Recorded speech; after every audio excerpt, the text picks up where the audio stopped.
I'm Jenefer, I'm the founder of Silk Helix, and today I'm asking, what's the point? As in, what's the point in HR? Why are we there as a small business owner? Why should you even care about this stuff? And I've got 5 reasons that you really should care, so let's go. Number 1 is attracting the right people and the best people. And this is one of the biggest challenges that my clients talk to me about, is attracting the right people. And that is about having a culture that attracts people and shouting about it. And the good news is that this culture that you're talking about will also attract your customers. But it's about knowing who you are. It's about knowing what you're delivering. And that's why that culture reflects your customers as much as it reflects your staff. So if you're an organisation that's very much around learning, you want to be developing all the time, you want new ideas coming through, you want things to be fresh, then you want somebody who is that person. You want somebody who's got a love of learning, who's got a passion for delivering whatever it is you deliver, so that they will keep coming up with new ideas, they will be inspired, they will be excited, because that's your culture.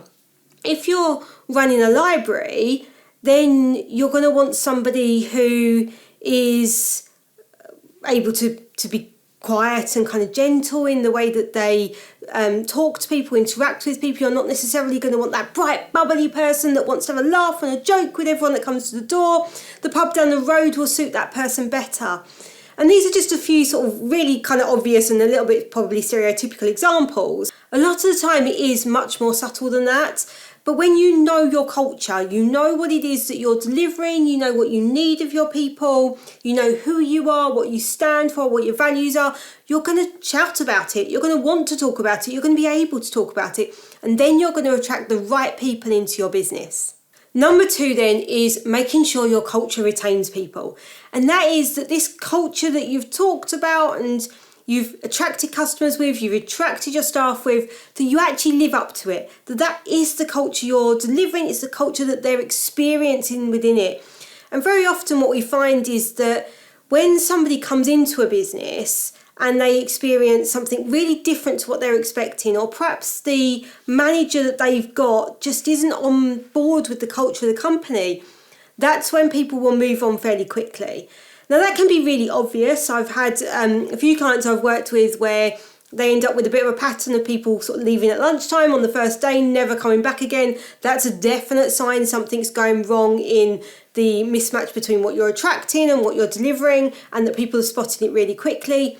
More often it will take a bit more time for people to spot it. It will take more time for people to work out what their other alternatives are. But you may well find that you've got people leaving within a year or 2 of starting employment, or they're just not working out quite how you thought they were going to. And this is likely to be because your culture isn't matching the one that you were advertising, the one you're talking about, what you're attracting. It may well be that you've got this culture of what you want to deliver to customers, but your staff aren't experiencing the same things. So there's this kind of mismatch there as well. So you really need to make sure that the culture you've got is delivering what you say you're going to deliver and the people that you're attracting.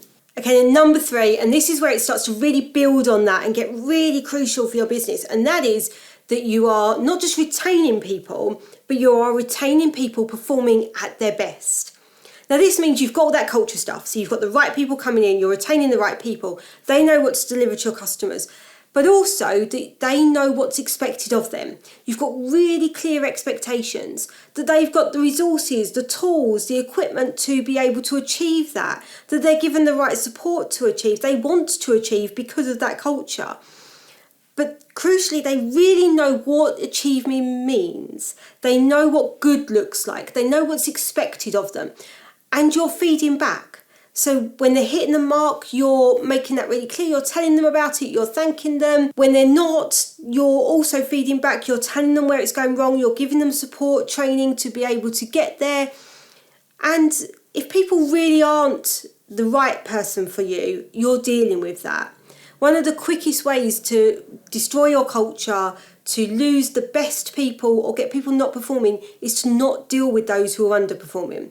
because not only will you have this one person who's underperforming, but you'll have this knock-on effect of those great people going, well, actually, why do I want to work if I'm carrying that person? Or no one's really bothered who performs and who doesn't.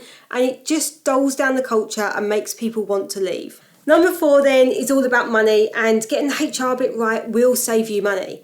When you're attracting the right people, your recruitment costs go down, and especially when you're retaining them, it's always going to be cheaper to retain people than it is to recruit. When you've got people performing at their best, then your productivity is higher. You've got a strong team around you, which means that you can be pushing the business forward. You can be using your time to focus on direction of the business, planning. You're not trying to chase people around, get things done. You just know the team can do it. You can rely on them, and possibly they're even coming forward with ideas and things that will drive the business forward for you.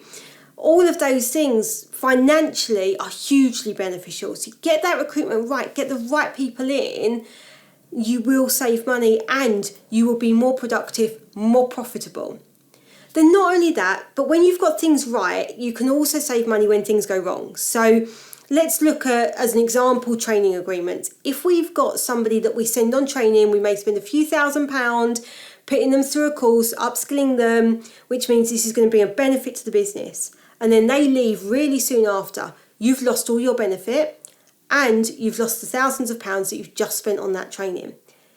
If you've got the right agreements in place, if you've taken the right advice, you've got a training agreement that says if you leave within a certain amount of time, we will be able to deduct money from that. And I've got a full video on training agreements. Take a look there for full details of how you can use them.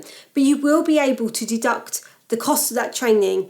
So having these things in place is crucial to being able to deal with things when they don't quite go to plan.